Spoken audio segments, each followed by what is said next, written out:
he was here with us 2 years ago when we had analytical philosophy and Kelam workshop. He's one of the rare individuals who combine what we at İSAR aim to combine, which is Islamic knowledge and Western knowledge. So he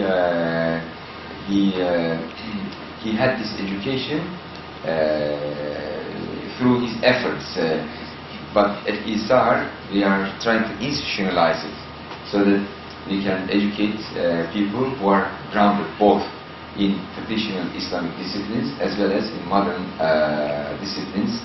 And so this kind of interdisciplinary approach, I believe, will bring about cross-fertilization of ideas from different sources, and I believe this will be the future of Islamic disciplines and thoughts. Tanzimat thinkers, they had this qualification. Most of the Tanzimat scholars, intellectuals and thinkers, they were well grounded in the European and the Islamic traditions and knowledge, like Ahmed Pasha in law, and in philosophy Rıza Tevfik, İzmirli İsmail Hakkı. Almost all leading scholars at that time, they were well grounded in Islamic tradition. They knew Arabic and Persian, of course Ottoman language as well, plus European languages like French, English, German, Russian. These languages, they were taught in the traditional madrasas at that time. We have the curriculum of the madrasas from that time, and we can see in those curriculum that these languages were taught, and so they did not abandon the Islamic tradition. They did not abandon like Turkish, Arabic and Persian, but they expanded their worlds to Europe as well. So in their writings you can see in the same page mention of Imam Ghazali, Ibn Sina, as well as Aristotle, Hegel, Kant, in the same page, because their network was expanded towards the West. They did not abandon the East, but they expanded it. And today, in Turkey and in the Islamic world, we are much below the level of the Tanzimat scholars, Tanzimat intellectuals. So our first goal should be to reach to the level of the Tanzimat scholars. Then we can go even further. But today we are very much behind this level that they reached during the Tanzimat period, and because they faced the challenge of the West, so they provide us excellent role models. The scholars in the classical period, they cannot provide us good role models because they did not have the challenge of the West. So like Ebu Suud Efendi, Molla Gürani, Akşemseddin, Ebu Hanife, Imam Shafi'i, they did not have the challenge of the West.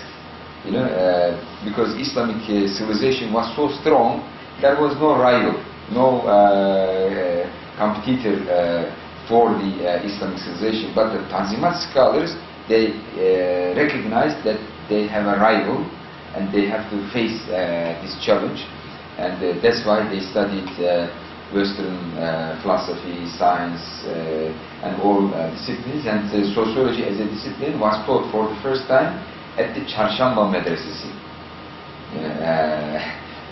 Before it was taught in the university.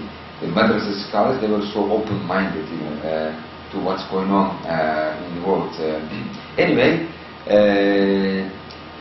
so please continue. Our dear brother Ahmed, he's one of those scholars, promising scholars, who combines the knowledge of both worlds, and And today we will be listening to a very interesting talk on Islam and violence.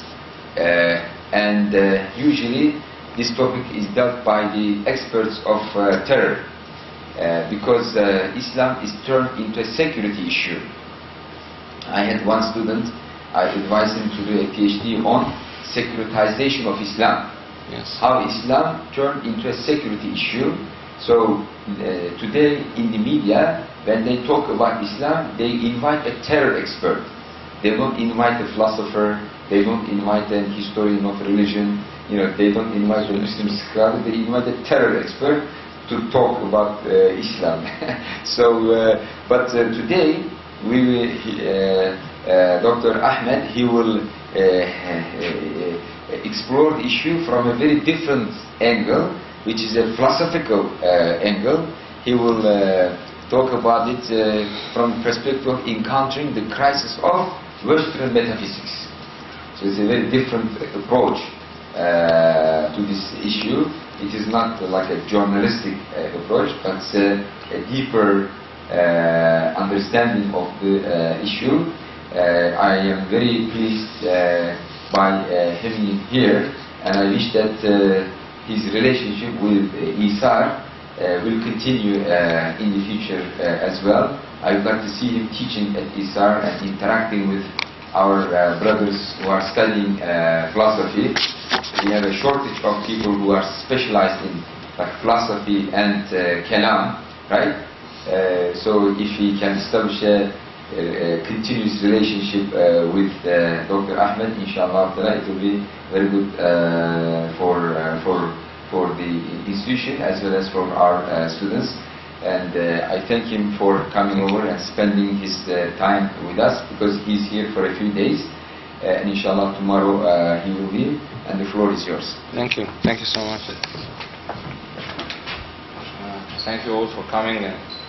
I cannot be grateful enough for Professor Shenturk's very kind introduction. I don't think I actually deserve it. I'm honored to be here at İSAR, and I think that the work Professor Shenturk is doing and what's happening here in Turkey in general is truly fascinating for me, and it is really the hope for the Muslim world and for the return of Islamic sciences as constitutive of civilization and as constitutive of a completely different view of the world, a completely different world view, Weltanschauung as the Germans call it. Especially that we are living at a very interesting moment. I wish Dr. Shenturk would have gone more. Actually, whenever he speaks, I always want him to continue. I don't want to speak about the Tanzimat, but I think we are actually despite the fact that I fully agree with him that we are quite behind compared to those incredible scholars in the late Ottoman period. Think about, I've been reading Galambavi extensively because I'm developing a lot of interest in logic lately. But when you think of that incredible mind, that incredible logician, whom I think his view of modality and logic and modality is way ahead of anyone who talked about modality from the day of Leibniz, who actually was mainly relying on Avicenna, and we know that that's not just an assumption because of all of his Latin writings. He consistently, there isn't a single page without any reference to Avicenna, down to people who do model logic in the modern period, people like David Lewis, for instance, who died recently in Princeton. So but I think we have a certain political privilege, and maybe this is a good way of starting my talk, and that is that we are living at the twilight of Western thought. Western thought ended in 1945, and this is the way that we should be dealing with it. Okay, that the project of modernity has ended, and we are living now in even the moment, not even in post-modernity, we are living in post-postmodernity. People now are talking about post-postmodernity. And since the 1950s and 60s, people have been talking about nothing in the West except crisis, crisis, crisis, crisis. Okay, and if you look at philosophy, philosophical discourse in particular, it always, most of the philosophical perspective starts with a DE or a DIS. Namely negative discourse, that is deconstruction, dismantling, disenchantment. Okay, it always has to be a negative discourse. Why? Because there is nothing left. Okay? There is nothing left, as Hegel said, when the spirit realizes the truth in itself, all what is left for it is just mere recollection and sort of moaning at the point it has reached in a certain way. It's a highway of despair, as Hegel talked about it. Anyways, so I think this is our moment to re-establish the Islamic sciences. Of course, with a very profound reading of where they have stopped and why they have failed, and where our sciences can really give a new vision for ourselves and for the rest of the world. So, Islam and violence, okay? Again, this is, as Professor Schinter kindly said, this is a philosophical approach to that question. So I'm interested in how Islamic philosophy, or how Islamically we can approach the question of violence. There is a lot of literature, actually not a lot of literature, but a decent literature on this. Frankfurt School talked a little bit about violence. Of course, most of them were Jews writing after the Second World War in the aftermath of the Holocaust. But there is someone that I find very interesting, Hannah Arendt. Is anyone here familiar with Hannah Arendt? Good. And on violence, and I want to take her just as a starting point, and then I will turn to a critique of when violence becomes a problem in relation to power, against her own distinction between power and violence. And then I'm going to go to the Islamic model, and then the last part of my talk will be a brief engagement with the current questions. And in the current questions, I have three issues in mind. First of all, actually not three current questions. One of them is not a current question, not really a current question, which is a justification of violence in Islam in relation to power. When is violence justified? And then after that, I want to talk about two current issues. The current issue is, the first one is a critique or an attempt to understand how non-Islamic the Islamist movements are, but not from the perspective, oh, they are not really following Islam, oh, they blah, blah, blah, blah. I want to talk about it from a very philosophical perspective. And I want also to talk about the modernist and postmodernist characterizations of these groups. The second one is about Turkey, since actually today there was just a violent, but alhamdulillah, it was not by any group that is related to Islam. It's a leftist group. So that would be a very good topic to discuss. A very good. Of course, I'm very sad about the events, but I think it's timely to discuss the violence, but not practiced in the name of Islam, but what I call the violence representing the twilight of the West, particularly the left, because actually at one point I want to start writing a series of articles about the left, because I think the left is all over the world, particularly in Europe and the States, and here in Turkey, has become an existential burden on humanity, to be frank with you. And I'm going to say why in a few minutes from a philosophical perspective. So let's start. So Hannah Arendt makes a distinction between violence, Gewalt, and Macht or Kraft or power, okay? Which is, by the way, two terms that Hegel used in the phenomenology of spirit, and Marx also used. Against the background of and she made that distinction against the background of the 60s. She wrote that book in 1969. And as I'm sure all of you know, the 60s was a very vibrant moment there. We just saw a movie today being shot about Turkey in the 60s and in Istanbul University about the student revolts in Paris and all of that stuff. And it was also the era that produced many political thinkers like Habermas, and he was part of the student movement in that time. Let alone, of course, that it was an era of heavy Marxist violence as well, particularly in Asia. So take the Maoist movement, for instance. So Hannah Arendt distinguishes between power and violence. She defines violence the following way. Power corresponds, I'm quoting here from On Violence, corresponds to the human ability not just to act, but to act in concert, that is, in cooperation. Power is never the property of an individual. It belongs to a group and remains in existence only so long as the group keeps together. So power is all about social cohesion in a certain way. When we say of somebody that he is in power, we actually refer to his being empowered by a certain number of people to act in their name. The moment the group from which the power originated to begin with disappears, his power also vanishes.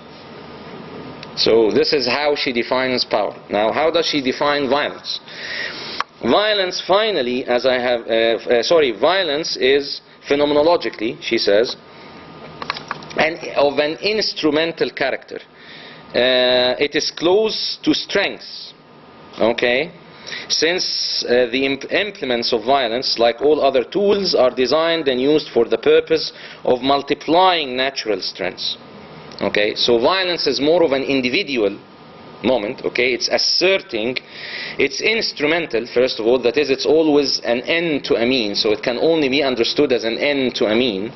Whatever that violence is, we're talking in very generic terms, but power is more about cohesion.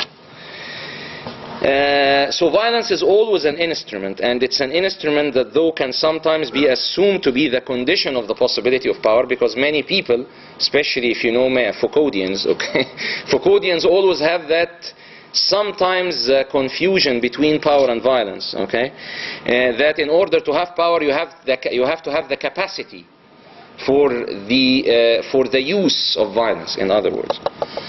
But Hannah Arendt argues in a different ways. She actually says that it's only if you have power that you can use violence. Okay. And she gives many examples. She says, for instance, while many governments, and she gives many examples, have more capacity for the use of violence rather than certain groups that oppose these governments, usually if these governments loses power, that is the capacity to be represented as or to represent the theme or the value or the constitution that holds that group together, since power is about the ability to act in concert, okay? These governments completely loses any capacity to, even if it practices violence, it cannot at that moment keep on suppressing its people.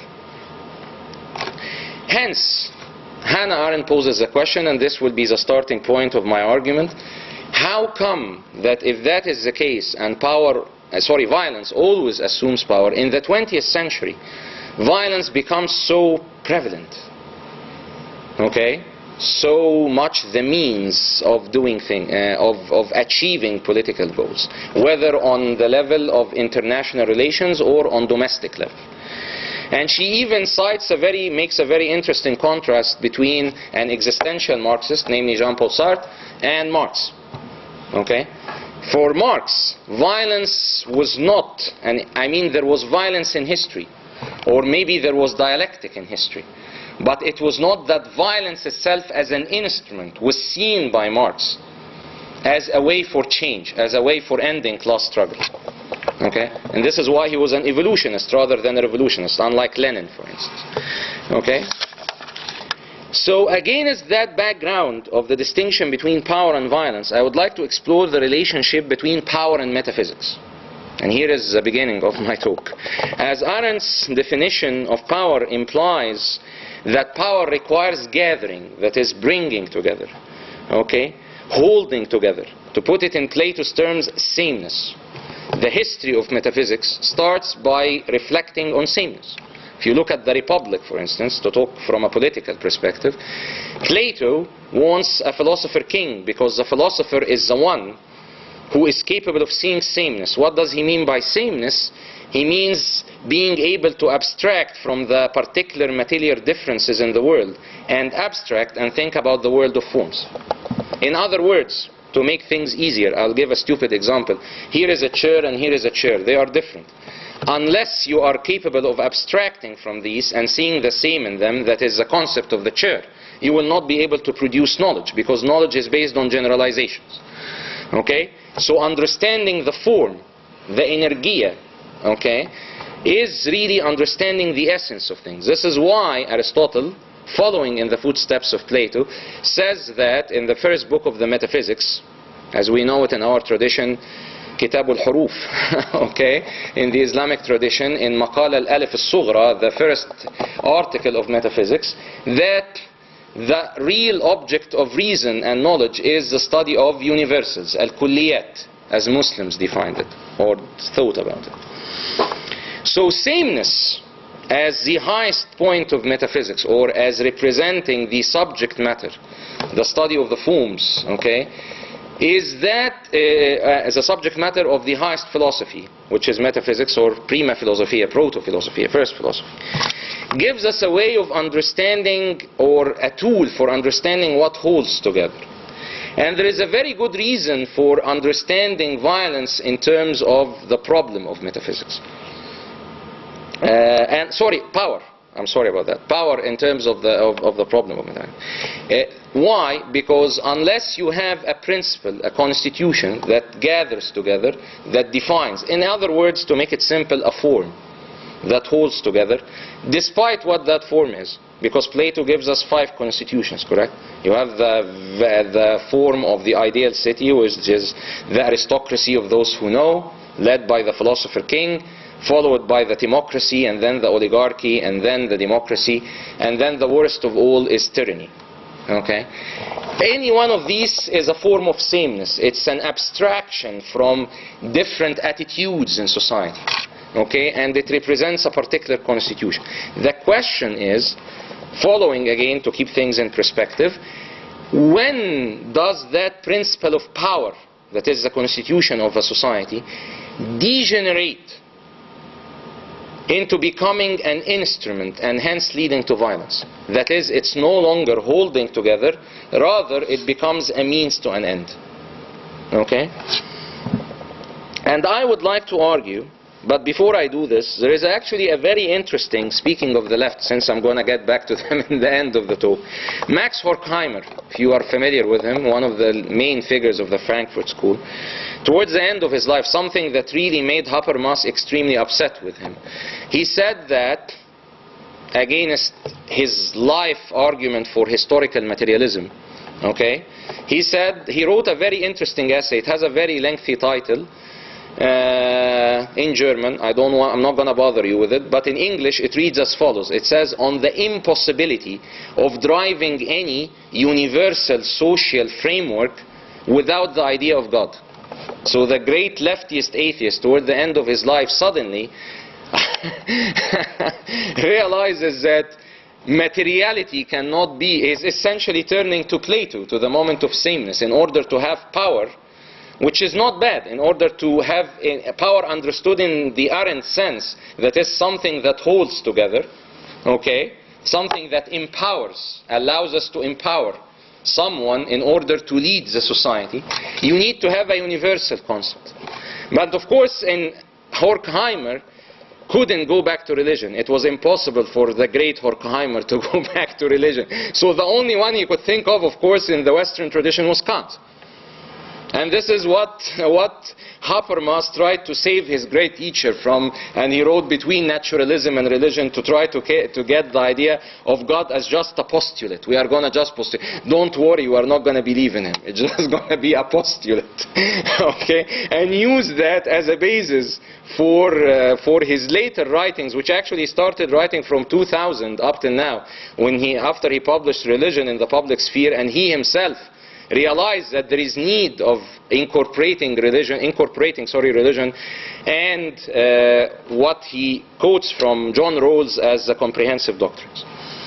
So, when does metaphysics become a problem? When does metaphysics as a basis for power become a problem? And I argue it becomes a problem when the universals of metaphysics are seen as the foundations, the essences of things.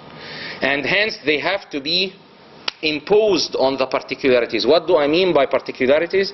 I mean the historical context.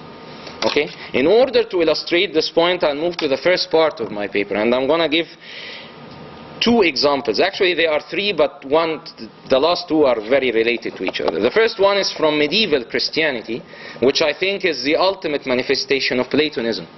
This is why despite the fact that Aquinas, for instance, and this is important for all of us who study medieval Islamic philosophy, because Aquinas and these people, Aquinas and Abelard and all of these figures, they were, yes, they were basing themselves on Muslim thinkers. They couldn't have written without us. Everything they have written was bizarre. But what I think is very important for us is to see how they misread us. Because one of my projects is essentially arguing that modernity was a mistaken reading of Islamic civilization. And there are many indications of this. If you want to ask me about it in the question and answer period, I'm more than happy to discuss it with you. On the levels of logic, how they, for instance, read modality, the relation between the necessary and possible, from a Christian background. Okay? How they understood the system of the disputatus, as they called in Latin, jadal.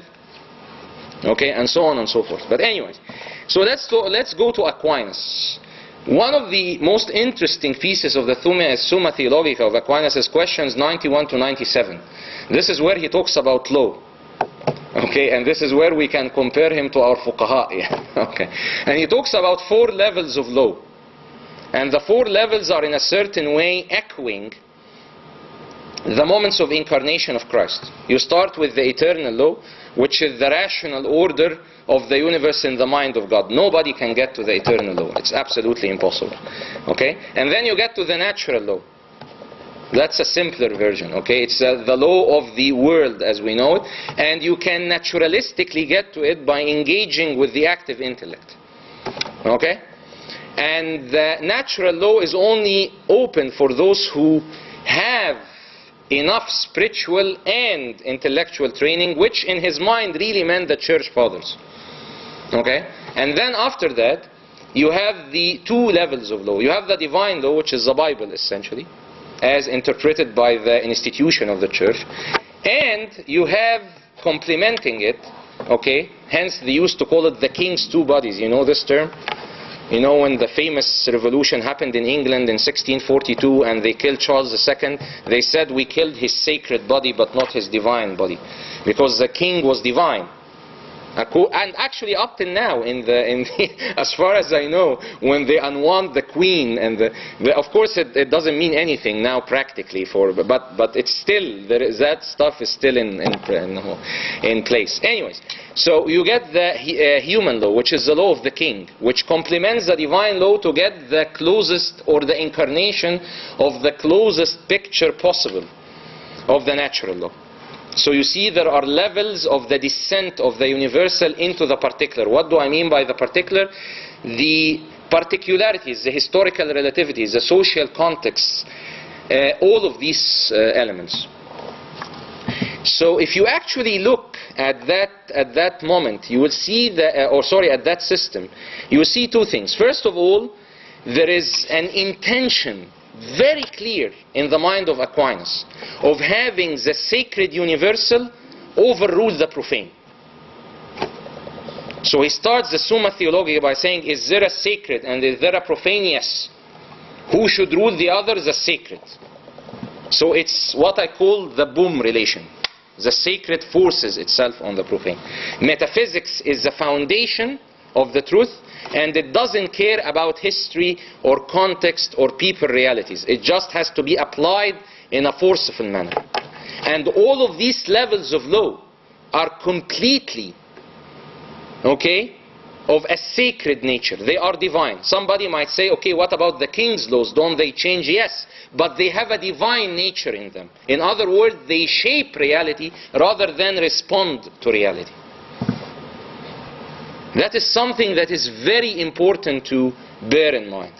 Hence, when people in Europe were trying to revolt against the system, it was actually the revolt of the particular against the universal. Okay? It was saying we are, hence if you read in the literature of political philosophy in the 17th century, Joseph Bodin, Thomas Hobbes, blah blah blah, even though, as I'm going to show you in a second actually, okay, it was all false and they actually did the exact opposite of what they said. But anyways, they all said, okay, we want to defend the private life. We want to defend the individual. That was the dream of the idea of the modern theory of the state. which was the birth of the idea of the social contract and the covenant and so on and so forth. Now, marching forwards. Are you following? Everyone following well? Okay. The story is going to get complicated now. Okay. So but actually, in the 17th century, it didn't happen that way. It was not the radical revolt of the particular. We are going to get to this, but actually it was going to happen in Europe in the 20th century, after World War II. What you had was, and here I am thinking mainly, a very good reference on this would be Carl Schmitt, in the Politische Theologie and in his theory of constitution. If you read Carl Schmitt, he goes into the constitutions of Europe from the 17th century down to the 20th century, showing you systematically what I'm going to argue right now. What am I going to argue? Simply is that what happened in the 17th century was a replacement of that system that forces the universal, the metaphysical, as the foundation of the particular, okay, in a very up-down approach, okay, replaced the biblical, the Bible-king relation with essentially the Constitution. And hence now the Constitution has that sacred sense. We can all relate to this, correct? It was the Constitution. If you go to the States, everyone talks about the Constitution as if it is the Bible. So it is sacred, even though it's not a religious doctrine. So what we changed was just the names and the structure. There are no longer church fathers, there are rather congressmen running around. Okay? But they are the hermeneutes.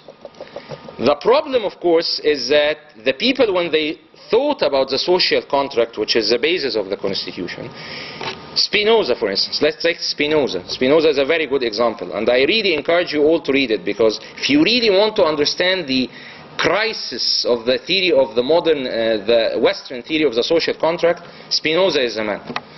What did Spinoza assume in the theological political treatise? He assumed simply that rational scientific progress, for instance, when he talked about miracles, he said miracles, okay, were understood by and interpreted, these are natural phenomena that the prophets used to make people believe in the one substance. Again, the one substance, sameness. Okay? Whereas with scientific development, okay, all of that is going to be dispelled. And we will have rules of reason that will replace that. And as science develops, we need what? We need social contracts that are based on what? On reason. And the ones who are going to interpret them are going to be fully rational people. Now, of course, I think we can all agree that no parliament in any place in the world is fully rational, nor are there interpretations fully rational. So the dream of Spinoza 400 years ago is completely out of the window. And so is the entire liberal theory, because the liberal theory assumes that level of rationality. So let's get to that, looking at two very interesting figures. A figure that I worked a lot on, and my dissertation is on actually, and I still publish on, namely Kant. I did my presentation, the PhD on Kant. And then Hegel. I think they are two very interesting figures. And this will take us back to the relationship between metaphysics and violence, because they are the ones who theorize it, essentially. Okay? And it's Hegel who actually uses the two terms that I started with, Gewalt versus Macht or Kraft in Kant. Okay? So Kant's problem, Kant is the ultimate Protestant thinker. If you really want to understand Protestant liberal mentality, it's Immanuel Kant. Okay. Of course, most of what Kant said is completely out of the window, but it's still the basis now. Even those who hate him in Western academia, and most of the people now hate him, okay, but they still cannot dissociate themselves with him. So my advice to you is please read Kant very carefully. Okay. Kant comes to, I cannot go into all of the details, but Kant establishes a very interesting duality. A duality that has to do with the subject matter of this talk. What does he establish? He goes in the first critique and he tries to get rid of classical metaphysics that is naturalistic. And of course his main subject of criticism is Leibniz, because Leibniz was trying to bring back Aristotle and build a modern theory out of it. Okay? And he says no. We are going to start something new, and he develops his very intricate theory of the categories and the transcendental deduction, whoever of you is familiar with it. And that relation between our mind and the world functions in a completely eminent way. And then he goes to morality, and he says, in order to be real enlightenment subjects, that he says that in the critique der praktische Vernunft, the critique of practical reason, and in many of his essays, particularly his famous essay, Was ist das Aufklärung, what is enlightenment?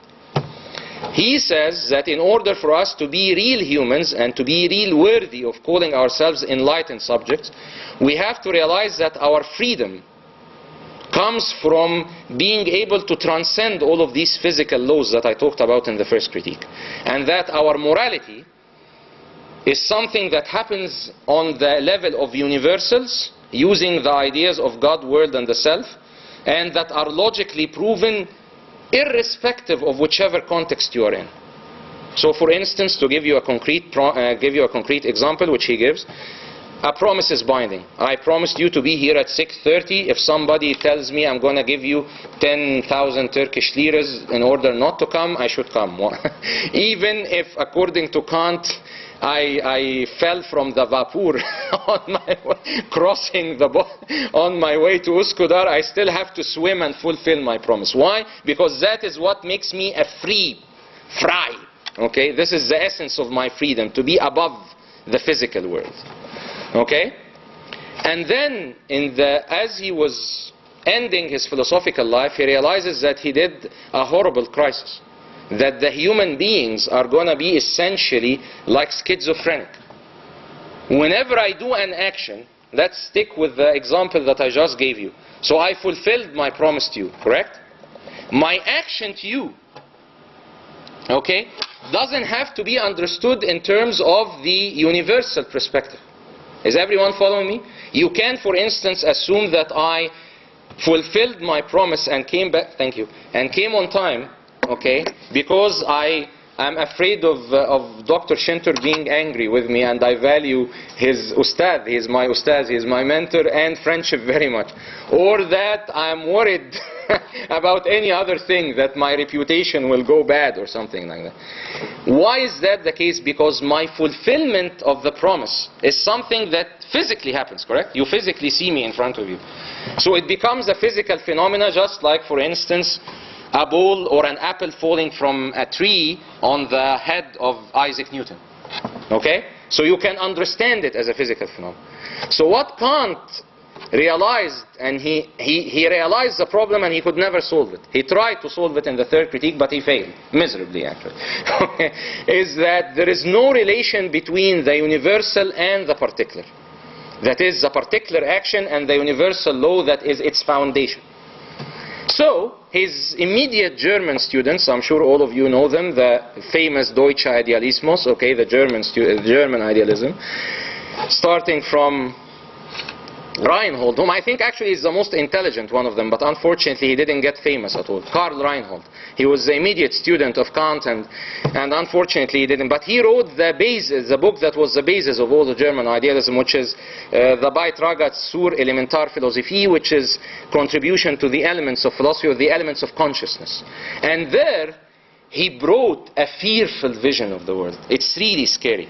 I remember when I was studying in Germany, in Munich, with Gunther Zoller. He now has the Dietrich Heinrich chair, very prestigious chair. I mean, I don't think he's as good as Dietrich Heinrich, but he's very good. He said people always look for the origins of Nazi thinking in Nietzsche. It's not in Nietzsche, it's in German idealism. Why? I'm going to tell you why now. Because the way the German idealists tried to solve the problem of Kant was to assume that there has to be a Kraft, a force, a violence, through which the universal superimposes itself on the particular. And this is why, if you read Hegel, if you read Schelling, for instance, the famous, beautiful essay of Schelling on the nature of menschliche Freiheit, on human freedom, okay, they all try to make God. Remember, for Kant, God was an idea. We need to postulate God. So he was still very humble. He was still pious. For them, God becomes us, the human. It had to be reduced to the human. Why? In order to kill the duality that Kant has left. Okay? And hence to make us the origin of the universal. But at the expense of having a heavily violent view of the world. A view of the world that essentially, as Hegel says, that all of us, all of nature is just a product of our consciousness. Are you following what I'm saying? Do you see the violence there? Okay? The violence comes from reason saying that any particular instance in nature, back to the example of the chairs, in order to keep things into perspective. This chair or that chair, they don't matter. What matters is the idea, the universal in my mind. And this is how the phenomenology of spirit and the science of logic, the two major works of Hegel, try to proceed. It tries to show you how consciousness starts by bifurcating itself, and then second chapter, Verstand und Kraft, force and the understanding, and then it starts trying to figure out how that force functions. So it creates hazy images. One of them is religion, of course. All of them have to throw away religion. Okay? One of them is religion, of course. But of course he had Christianity in mind. And this is why, that's a side note, I don't want to distract you, but this is why he never was able to do anything with Islam. And if you read his lectures on the history of religions, he easily identified Judaism with materiality that is overcome by Christianity. And as a matter of fact, many people identify that Aufhebung. One of them is my very good colleague at Syracuse, Frederick Beiser, who was a key scholar of Hegel. Okay, and he wrote the Cambridge Companion to Hegel a few years ago. He actually argues that Hegel is one of the key theoretical reasons behind the anti-Semitismus movement in Germany. That whole movement, because Hegel represented the Jews as the particular that is disgusting, that has to be overcome by the spirit, just like Christ overcome matter with his spirit. Okay? When he came to Islam, he said, Allahu Alam. He wrote a few nonsense. I encourage you all to read it, but he essentially wrote nonsense. He couldn't do much with it. Okay? And the reason is what I'm going to talk about right now. So it's all about the violence of reason. Now when you look at Marx, we all know that Marx transposed Hegel, correct? He did the exact opposite. That was the moment of the revolt of the particular. This is why, and I'm sure all of you go through these debates with many secular people here and so on, okay, and many leftists in Turkey. This is why feminists and postmoderns, they all love Marx. He is the only modernist thinker who is welcomed in the age of postmodernity. Why? Because postmodernity is all anti-metaphysical. After World War II, let me just finish one thing. So, okay, in order to explain this, so leave Marx now. I'll go back to Hegel. So Hegel, when he conceived of this, he had to have a political program for this. And what was the political program? Nation state. So he said that once you become that real, fully fledged rational spirit, you turn into a rational culture, and that universal human becomes a universal society, and that universal society becomes a nation state. And he actually says, that's actually his own words, in Vernunft in der Geschichte, Reason in History, that that state has the right to overrule the world. Here is Nazi Germany for you. Okay? Okay, it has the right to take over, what he calls the superseding, the Aufhebung. The superseding of the universal over the particular. This is why, when he was a student, he was like a little bit older, he was in his 30s writing his phenomenology. Actually, he was exactly 30. He published it in June of 1800. He was born in 1770. Okay? And he was getting drunk in Jena, and he was completely bankrupt and completely desperate of getting any job. And Napoleon was pounding Jena, his own city. And he saw Napoleon marching in the streets, and he said, this is the spirit manifested in history. He pointed at Napoleon and said that. Why? Because he wanted a secularized version of the universal, but instead of the universal of Christ, of Thomas Aquinas, okay, He wanted a universal in the form of a modern dictator, and that was Napoleon for him. Clear enough? So, why, let me get back to the point I left 2 minutes ago. Why Marx becomes the postmodernist best friend? Because after the falling or the failure of the nation state, which happened in World War II, so Europe started tearing the world apart through the idea of the nation state and colonialism, and they destroyed us, because nationalism, as I'm sure all of you would agree with me, is that which destroyed the Muslim world, okay? Destroyed Turkey and Egypt. We actually are the two leaders in nationalism in the Muslim world. I mean Egypt and Turkey, okay? The nationalist movement was that cancer hit these two countries as they were the first two countries to be hit by nationalism of the entire Muslim world. And then after that, okay, World War II came. But World War II, and I don't want to, there are so much literature on this, most importantly Husserl's Crisis of the European Sciences, because he again sees, as a Jew living in Germany in 1933, he sees the danger there very clearly. The nation state falls after World War II. And Europeans start saying that was the beginning of postmodernity. We no longer want metaphysics. This is when you start having all of the rise of historical materialism of the Frankfurt School. You start having new Marxist ideologies, all of the stuff that we are living in up till now. And feminists, of course. I mean, feminism is heavily Marxist because feminism loves materialism. I mean, I cannot think of any feminist colleague that I have known in the US or teacher, okay, who doesn't hate all of those universalists or European universalists. Why? Because to them, the feminine represent the particular, represent the relation to life and its particularity. And that universalist claim was the way the European white man oppressed the white woman. If you read in Simone de Beauvoir or Lucy Irigaray, you will see that very clearly. So, to make a long story short, when metaphysics, that is the science of universals, the science of sameness, becomes the foundation, it kills the particular, it becomes violent. And the only way in which you can make a power vis-a-vis that power, okay, is to find a purely materialistic, which is the Marxist / postmodernist moment. Clear enough? Now let's go to Islam very quickly. From my very humble perspective, and this is a project that I'm still working on. I published 2 papers on, but I'm hoping to continue with it. There is a long literature of looking at politics in Islam from the perspective, say, for instance, Kutub al-Nasa'ih, like Ghazali, for instance. If you want to look at political thought in Islam, you go look at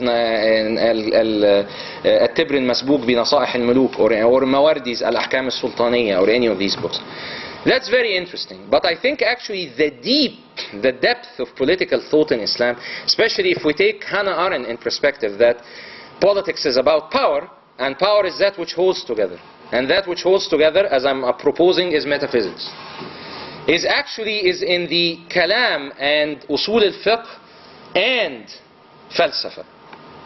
And to a great extent also, I add to this philosophical tasawwuf, Ibn Arabi and company. And out of this, you can build the system of Islamic metaphysics, and you can start building a real political philosophy that overcomes the impasses of Western political philosophy. So let me give you an example. So where does Islam stand on metaphysics? Does Islam, of course Islam sees metaphysics as the telos, the idea of God, the Abrahamic idea of God. But at the same time, it never tries to impose metaphysics on reality. As a matter of fact, for Islam, the foundation is not the metaphysical. The foundation is the interpretative moment. The relation, the intersection between the metaphysical and the historical. And that intersection is, from my very humble perspective, the human as an interpretative being.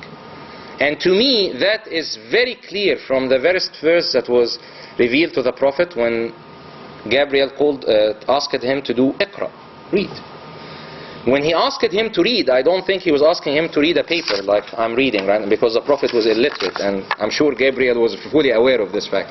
But he was asking him to interpret. To interpret what? The metaphysical, the word of God. اقرأ باسم ربك الذي خلق. The ultimate concept of metaphysics, as Heidegger said, is God. Okay? What? Al-Khalq. Creation, particularities.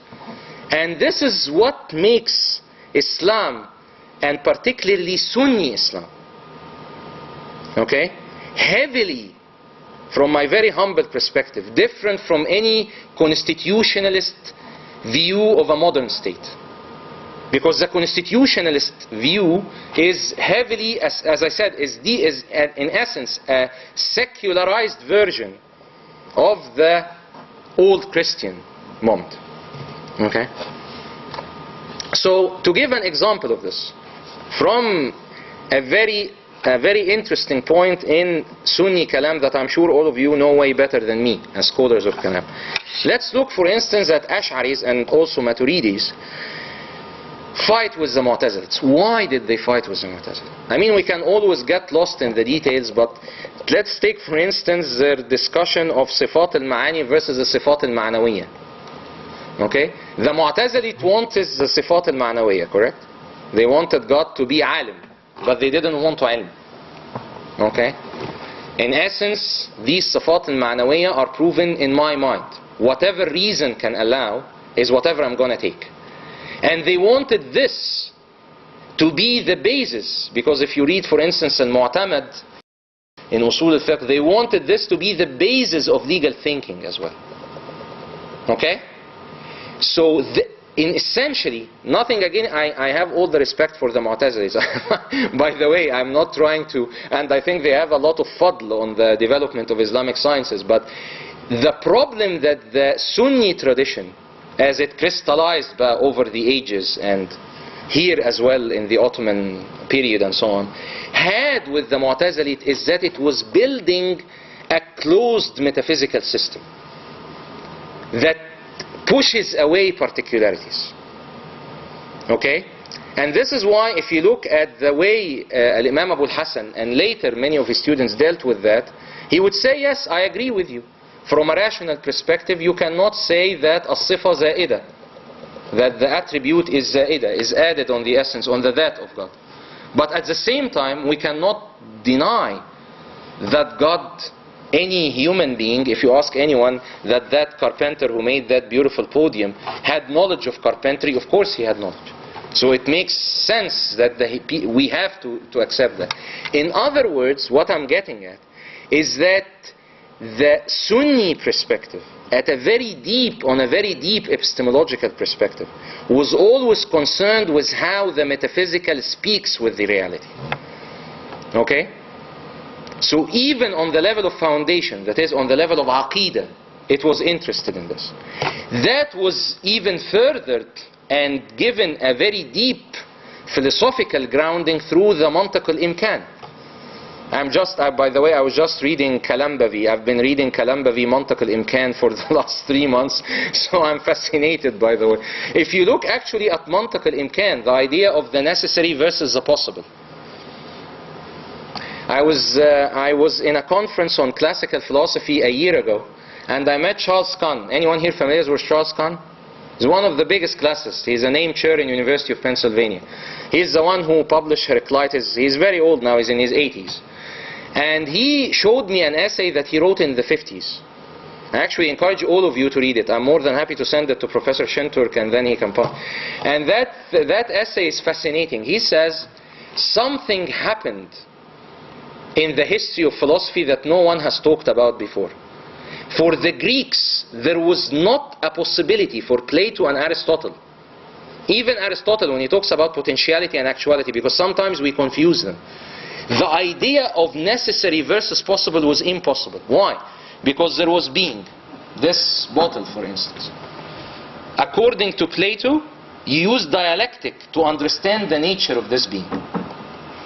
According to Aristotle, you use demonstration, qiyas burhani, to understand this being.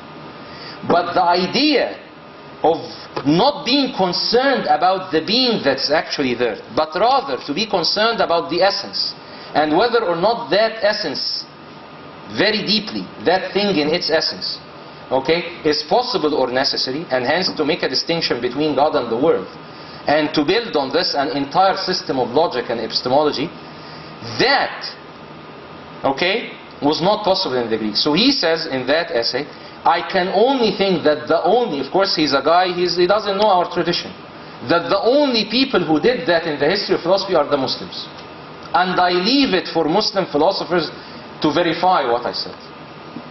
And he says, but for the Muslims' distinction between the necessary and the possible, the idea of modern philosophy and its distinguishing or its distinction between concepts and reality, which is the basis, the correspondence theory in the 17th century, wouldn't have been possible. In other words, modern philosophy wouldn't have been possible without us.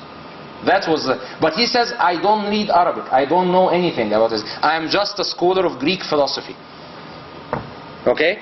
So how is this related to my problem, to what I'm saying here? Again, the metaphysical is always in relation to a possible particular, and the possible materialize itself in different ways. Okay? So when you get to the legal theory, you find the same thing. We have a multiplicity.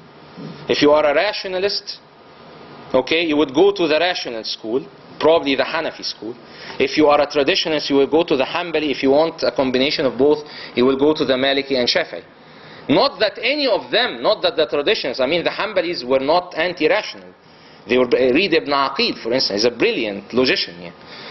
But it shows different orientations. In what? In understanding the relation between the universal and the particular. The same holds in Sufism, Maratib al-Wujud. Okay? That Ahmed Sir Hindi and Ibn Arabi talks about, and so on and so forth. These levels are not levels of descent. They are not level of incarnation. Why? Because the universal, the absolute was never in history, and this is the problem with Christianity and the Christian mindset, that the absolute came in history. God was like you and I walking on earth. That is Jesus. Okay? So you don't have descent. What you have is levels of relating the metaphysical with the particular. So it allows for a deep pluralistic vision. And this is what Wa'il Hallaq, for those of you who are interested in law, I think he very brilliantly touched upon when he talked about the pluralism of the Sharia society. That is completely taken away by the system of the modern system of law, which is an up-down linear system, that is very Christian in its orientation. And this is why Sanhuri, for instance, in Egypt, when he tried to put Sharia within a frame of Qanun Madani, he had to cut and paste. This is what essentially he was doing. Take something from the... And as he was doing this, he had a good intention. I'm giving him the benefit of the doubt. But what he was actually doing was that he was destroying the spirit of that interpretation, which is... of that foundation, which is the flexible relation between metaphysics and physics. Guided by what? Guided by the absolute concept of God, which is, by the way, it's the most basic concept, but it's also the emptiest of all concepts. Because God is the sum of all absolutes. He's the sum of all perfections. Okay, so it's a guiding. So this is how Christians, for instance, again, another person that I suggest you all should read, Jill Anijar. Anyone familiar with him? He's in the Department of Jewish Studies and Literature in Columbia. He has a very big chair nowadays, and he's a student of Jacques Derrida. And he actually wrote his dissertation on something very interesting. He wrote on the effect of the maqamat, on the development, the maqamat al-Hariri, on the rhetoric. He says that all of the Kabbalah, the Jewish Sufism, couldn't have been written without Arabic balagha. And he said the only time when Jews could really write a theology and a philosophy was in the Muslims, among the Muslims. Why? Because before that, Christianity, through its universalist perspective, crushed it. As it crushed philosophy, by the way. Read Dimitri Gutas. I'm sure all of you are familiar with the work of Dimitri Gutas. Okay, if you read his Greek thought and Arabic culture, he explicitly says philosophy died with Christianity, and it was given the kiss of life in the 8th century with the Muslims. So, the foundation then is not the metaphysical, is not the universal. So hence, the basis of power, is a constant. This is at best that I can describe it, because it's a very subtle thing. It's a constant attempt to relate the universal with the particular. This is the foundation of sameness in Islam. Okay, this is the foundation of power. This is what holds the society together. Okay, so marching forwards. So then, when violence is, this is the last part. I'm not going to torture you any further. This is the last part of my paper, of my talk. So when is violence legitimated in Islam? Allow me to read, I think it was the first verse, but if it was not, I think it was the second that was revealed to the Prophet ﷺ in Medina about jihad. Let's read it together. I'm sure all of you know it. وَلَوْلَا دَفْعُ اللَّهِ النَّاسَ بَعْضَهُمْ بِبَعْضٍ لَهُدِّمَتْ صَوَامِعُ وَبِيَعٌ وَصَلَوَاتٌ وَمَسَاجِدْ يُذْكَرُ فِيهَا اسْمُ اللَّهِ كَثِيرًا. I'm sure you are all familiar with this verse. So, if you actually look at this verse, what is it talking about? Okay? Yes, there is the Sunnat al-Tadafu, and many people have talked about this. But let's compare this one, this idea of Tadafu here, with an idea for universal history with a cosmopolitan purpose of Kant. Okay? And let's see the difference. The idea for doing jihad, Tadafu, is to do what? Is to protect as-salawat, wal-bi'a, wal-masajid, and so on. Now, everyone, of course, when we talk about this verse, people say we are defending plurality and so on and so forth. But I want to read it philosophically. What the Quran is really talking about here is the defense of the possibility of relating the metaphysical with the particular and having that pluralism. It's not only about religious tolerance. It's about having a society wherein the possibility of a relation between the universal and the particular in all possible forms can be protected and safeguarded. This is why the society, the Muslim society, the Caliph, and particularly at the height of Islamic civilization, or the very few moments when Islam was really practiced the proper way. Take Muhammad al-Fatih, for instance. Okay, the Ottoman Sultan, as far as I know, and the early and that continued. The tradition where he goes to Ayub Sultan and he takes the sayf from whom? From Shaykh al-Islam. Shaykh al-Islam is the ra'i of the pluralism of the relation between the metaphysical and the particular. What does the Sultan do? He's just out there for foreign protection and protecting that order outside there. And whenever, and hence this is why I always call Muslim societies, or the ideal, because I was criticized several times, people tell me you are idealizing. I'm not idealizing. I said at the highest moment, the peak moments of Islamic civilization. Okay, so the first 100 years, for instance, of the Ottoman Empire. Okay, once that moment is lost, okay, and knowledge, that is the production of the production of the relation between the universal and particular, is lost, and power starts forcing itself. Okay, so you lose the Islamic moment and you essentially go into more or less a Christian moment. Okay, which I think is what brought the Muslim Khilafah to the end, actually, when people brought in constitutionalism and they started imitating the Europeans. Okay, once you have this moment and it's no longer a knowledge-based society, that is a society that is moved by this, you lose the real thing that makes us Islamic. I once had a debate with David Powers. I'm very critical of him. He's a scholar of Islamic law at Cornell, and he has a lot of Orientalist tendencies. Hallaq, I think, did a great job tearing him apart a few years ago. Okay, but he once said what he produced. I listened to one of his lectures, and he produced, I don't really remember the example right now, but it was something from the contract laws, Qanun al-Uqud. And he says, what makes that Islamic? We already have that in the Anglo-Saxonian one. Law. And I said, well, I raised my hand and I said, it's not about the content, it's about the practice. What that represented in the plurality of all of them. And this is what, again, many feminist critics, for instance, of the Quran, they do not understand. It's not about the law. It's about how that law, how that fatwa was given to a particular person, understanding how the universal can speak to the particularity of her or his life. And this is what makes Islam unique, not the content itself. Because of course the content may intersect. As a matter of fact, if you look at most of the commercial laws, they 90% intersect between Muslim law and any other legal code. The point is the practice, the system of interpretation. I have a lot to say about this, but I'm not going to bother you with it anyway. So again, violence is then, as Hannah Arendt, so I'm proving to Miss Hannah Arendt, or to her spirit, because she died a long time ago, 40 years ago, okay, that actually power can be the basis of against modernity, because she tells us in On Violence that in modernity, okay, violence has become the basis of power. As Hobbes says, without what? What did he say? Without swords, covenants are just words. And he says that in the Leviathan. Okay, this is why the state for him is a Leviathan, because the state can kill you, but you cannot kill the state. Okay.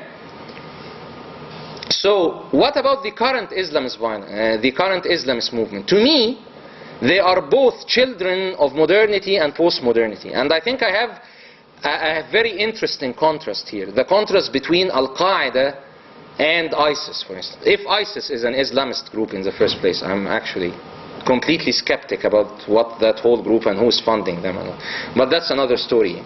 I'm not a politician and I'm not a terrorist expert, I'm a philosopher.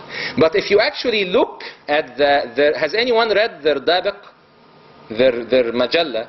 They have ISIS produces, the Islamic State produces a periodical. They produces it every month. It's called Dabiq. They put it online. It's open for everyone. Yeah. So I tried to read it and I tried to see how they interpret the text. If you actually look at the difference between them and the Qaeda, it's exactly the difference between the modern and the postmodern project. And their violence is interpreted accordingly. The Qaeda wanted an Islamic state. There was a universal that's called Islam, and we are going to bring it to reality no matter what. Okay? It is the clear-cut product of the ideologized modernist Islam of early 20th century. People like Abdel, for instance, Muhammad Abdel and Jamal ad-Din al-Afghani, who ideologized Islam in a certain way. Okay? Look at the Dabiq ones. If you read the Dabiq one, okay, I noticed something that is super crazy that they do. They take a verse and they interpret it in different contexts, no matter how, without any understanding or so on and so forth. In other words, what I want to get at is that to them there is no logos, there is no ultimate theories of names, rahmah, that forms the cohesion, the telos, that allows for that dialectic to happen. In other words, it is deeply postmodern. The Daesh phenomena is deeply postmodern.